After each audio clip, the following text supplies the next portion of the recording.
Salut les amis, j'espère que vous allez bien. Alors voici une nouvelle vidéo sur ma chaîne YouTube.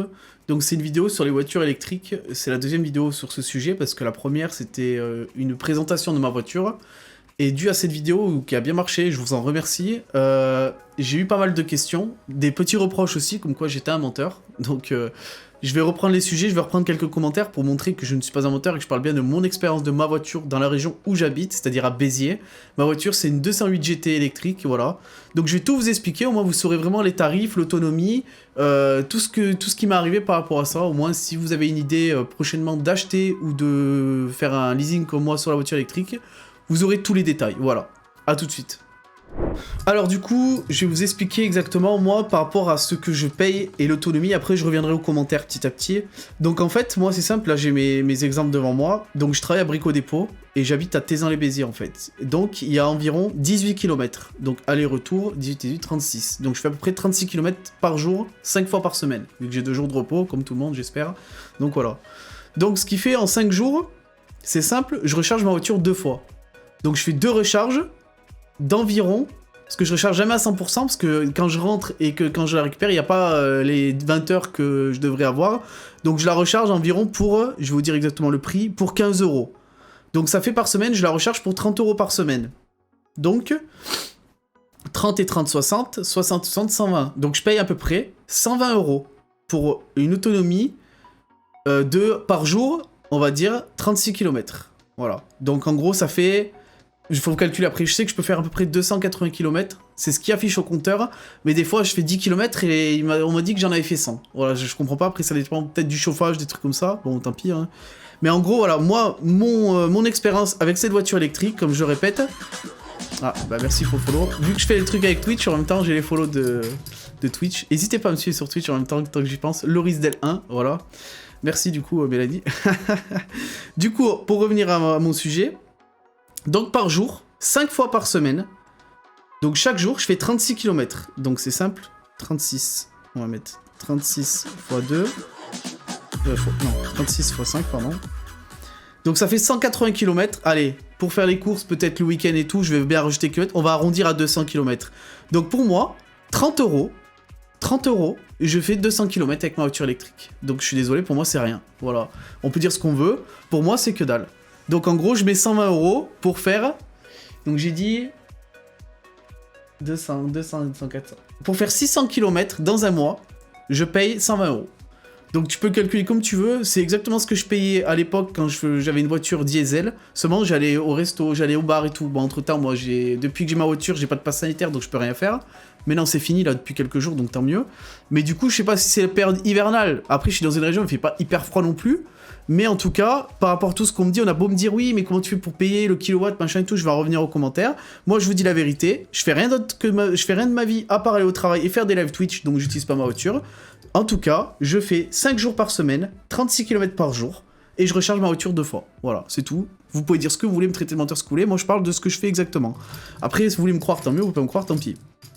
Donc ça, c'est par rapport aux bornes Révéo. Je charge sur Révéo, je sais pas s'il y en a qui connaissent. Donc c'est les bornes en bas de chez moi. Et au départ, en fait, ce qui m'a vexé un petit peu, c'est que quand je suis allé voir le vendeur, et que je lui ai dit exactement, est-ce que ça valait le coup par rapport au diesel, il m'a dit oui. Je lui ai dit, combien ça vaut une recharge complète d'une voiture? Il m'a dit, si tu prends un abonnement dans une borne, ça te vaut à peu près 10 € pour 400 km. Bah, je suis désolé, c'est un gros menteur. Parce que moi, je paye pas 10 € 400 km, je paye 200 km, 30 €. Voilà, donc les prix n'ont rien à voir, c'est vraiment aucun rapport. Après, il y en a, ils m'ont dit en commentaire, donc je vais en revenir maintenant aux commentaires. J'avais eu un commentaire d'une personne qui m'expliquait que si je faisais été une borne chez moi, je payais beaucoup moins cher et que c'est pour ça que c'est moi le menteur et pas le vendeur en gros. Mais moi au départ quand j'ai pris ma voiture, j'ai bien expliqué au vendeur que j'habitais dans un appartement, donc je ne suis pas chez moi. Donc vu que j'habite dans un appartement, je suis locataire, je ne peux pas mettre de borne, parce que d'une j'ai pas d'extérieur et en plus ça je suis pas chez moi.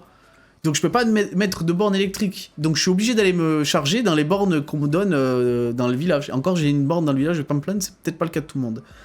Donc voilà le problème que j'ai eu avec le vendeur, et je trouve ça pas cool, je sais qu'ils sont là pour vendre, mais moi je suis vendeur de cuisine, à Brico Dépôt, je peux vous assurer que j'arnaque pas les gens pour vendre mes cuisines, voilà. Après chacun fait comme il veut. Je dis pas qu'il m'a arnaqué, mais il a un peu grossi le trait, et je pense que s'il avait pas grossi, je serais peut-être pas parti sur une électrique, parce que c'est vrai que avoir une autonomie de 200 km par semaine, et attendre 17 heures à chaque chargement de voiture, franchement ça me fait chier.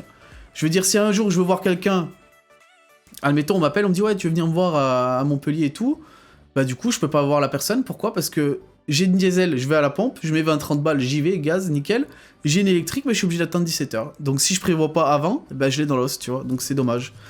Bon après voilà, c'est le problème de l'électrique, moi je trouve que pour l'instant on n'est pas, on n'a pas une assez grosse autonomie, et pour selon que l'électrique c'est soi-disant rentable, moi je suis désolé, non pas du tout. Après vu comme augmente le diesel et l'essence, à force on va peut-être être rentable, parce que là j'avoue que c'est abusé. Mais bon voilà, pour l'instant voilà. Donc du coup à revenir aux commentaires que j'ai, je vais vous dire... Donc le vendeur n'est pas un menteur, car si on recharge à la maison avec un prix tarif de nuit à 0,16 €, le plein revient à 7,20 €. Voilà, c'est facile à dire, hein. En même temps dans une nuit il n'y a pas 20 heures, en même temps j'ai envie de te dire, s'il faut que je charge ma voiture toutes les nuits, bah c'est compliqué aussi, parce que si j'ai une longue distance à faire, bah malheureusement je peux pas faire comme ça. Mais bon, après chacun pense ce qu'il veut, hein. Mais non, moi je parle de mon avis personnel, et voilà. Et après, ce commentaire m'a fait rire aussi, parce qu'en période hivernale, l'autonomie est bien de 240 à 260 km, mais par contre, sur l'autoroute, il faut rouler à 95. Voilà.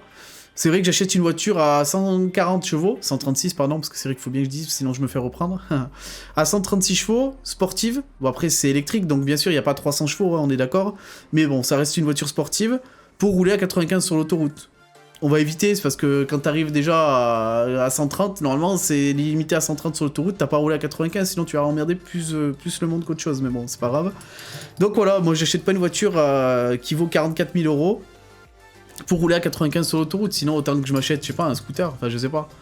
Donc voilà, donc non, oui, en effet, bien sûr que si je voudrais tenir une charge entière toute la semaine, je mets pas le chauffage, j'éteins les LED, j'écoute pas la musique, j'éteins les feux, je roule en éco, mais vraiment à 2 à l'heure, je freine toutes les 5 minutes pour qu'elle se recharge automatiquement, et après je roule à 30 tout le long, bien sûr, après là je tiendrai toute la semaine, mais bon.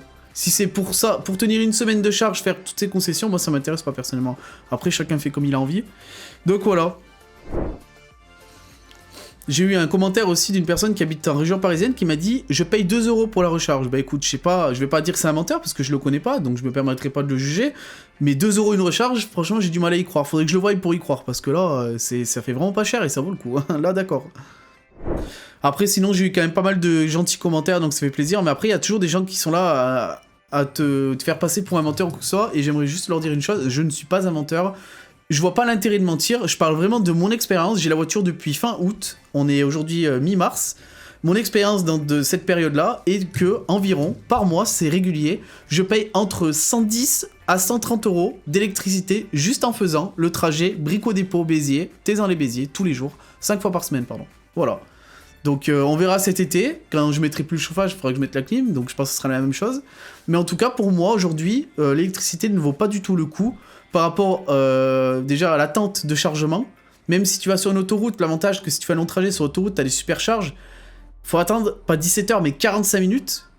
En effet, c'est beaucoup mieux, mais il faut quand même attendre 45 minutes. C'est-à-dire que tu fais un trajet de 400 km, donc Béziers-Lyon, on va dire. Moi, quand j'allais à Lyon, je faisais d'un trait, je mettais 3 heures, 3h30, voire 4 heures, donc c'était cool.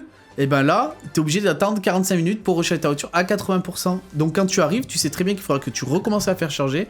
Donc quand tu vas à Lyon, il faut faire au début, au milieu, à la fin. Au début, au milieu, à la fin. Tu fais ça 6 fois pour un aller-retour. À un moment donné, voilà quoi. Donc après, chacun pense ce qu'il veut. Moi, l'électrique, je suis quand même content de ma voiture parce que c'est une belle voiture, c'est une 208 GT. Mais franchement, même si le diesel augmente beaucoup, des fois je me dis, vaut mieux payer 2 € le litre du diesel. C'est chiant, mais au moins t'as moins d'inconvénients que des attentes de 17 heures. Et de toute façon, il paraît que si ça fait comme en Australie, l'électrique, bientôt on devra payer une taxe en plus de ça. Donc pour moi, il n'y a pas trop de rentabilité pour l'instant. On verra avec le temps, quand il y aura plus d'autonomie, peut-être ça sera rentable. Mais moi, pour l'instant, franchement, je trouve que c'est pas du tout rentable. Voilà mon avis, en tout cas sur la voiture, ma voiture électrique, sur ma région. Après, je sais pas vous comment ça se passe. Peut-être que si tu as une borne chez toi, ça vaut énormément le coup, je veux bien le croire. Mais c'est pas mon cas. Donc moi, je parle dans mon cas, si tu es dans un appartement et que tu prends une voiture électrique, pour moi, ça vaut pas le coup. Voilà, après, chacun fait ce qu'il veut. Je suis pas là pour vous dissuader ou quoi que ce soit, vous faites absolument ce que vous avez envie de faire. Moi, je donne juste mon avis par rapport à ce que j'ai vécu, entre guillemets, et voilà. Donc n'hésitez pas à me suivre sur Twitch, Lorisdel1, sur Instagram, Snap, TikTok, c'est Lorisdel, donc je mettrai les liens en description. N'hésitez pas à aimer, commenter, partager la vidéo, ça me fait vraiment plaisir et ça m'aide énormément, je vous jure, vraiment, si vous pouvez le faire, ça serait super gentil. N'hésitez pas à vous abonner, et voilà. En tout cas, merci d'avoir regardé la vidéo, passez une bonne journée et à bientôt. Allez.